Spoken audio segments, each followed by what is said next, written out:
Alhamdulillah, wassalatu wassalamu ala rasulillah Sayyidina wa maulana Muhammad ibn Abdillah wa ala alihi wa sahbihi wa man tabi'ahu wa mawala. Yang sama-sama kita hormati para alim ulama, tokoh masyarakat.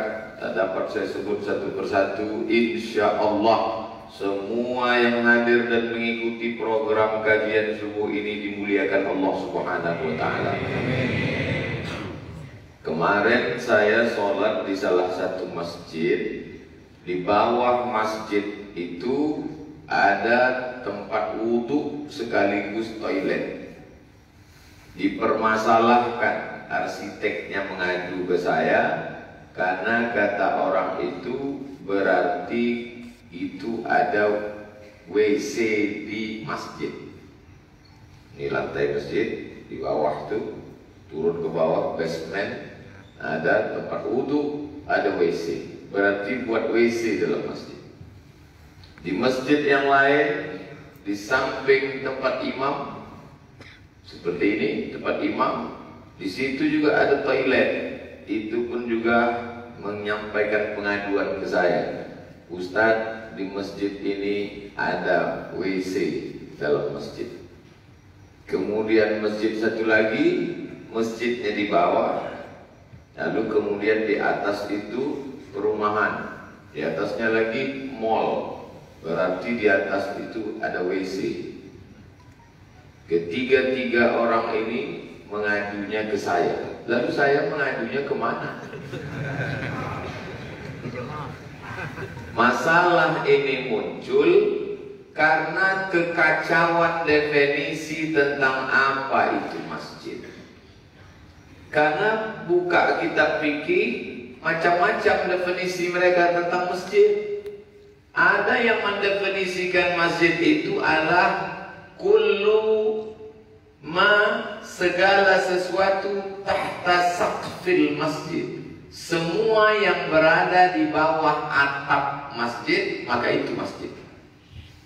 Itulah tadi yang mengatakan kencing dalam masjid. Karena semua yang berada di bawah atap masjid berarti masjid. Ini atap masjid, maka ke bawah ini adalah masjid. Berarti sholat di atasnya sama dengan sholat di atas WC.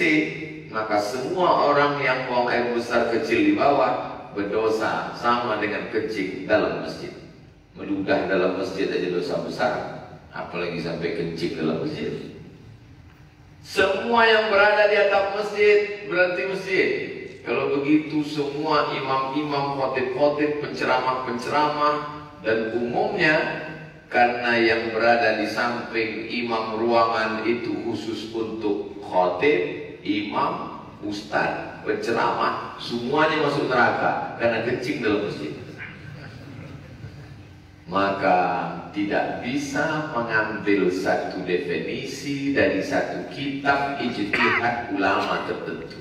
Apalagi zaman itu tak sama dengan zaman sekarang.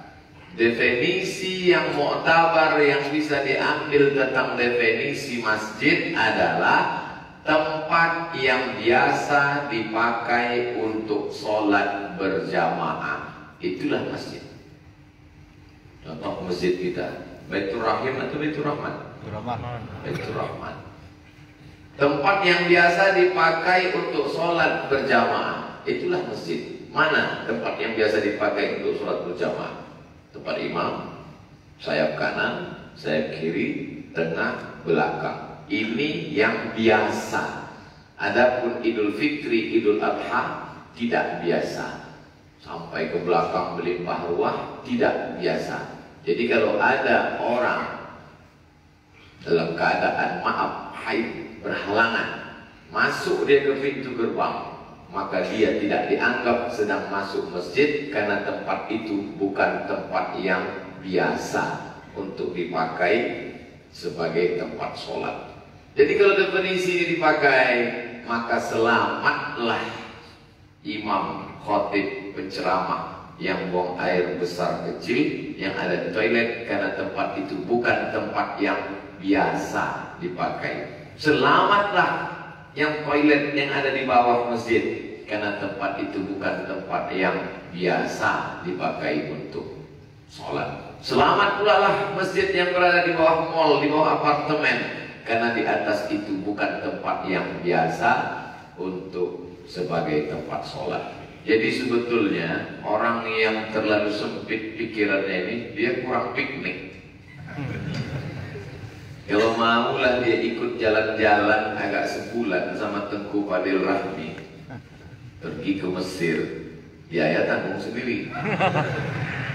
Melihat bagaimana masjid di Kairo, apartemen menjulang tinggi 20-30 lantai ke atas, di bawah itu pasti ada masjid. Pergilah ke Mesir, di bawah itu masjid.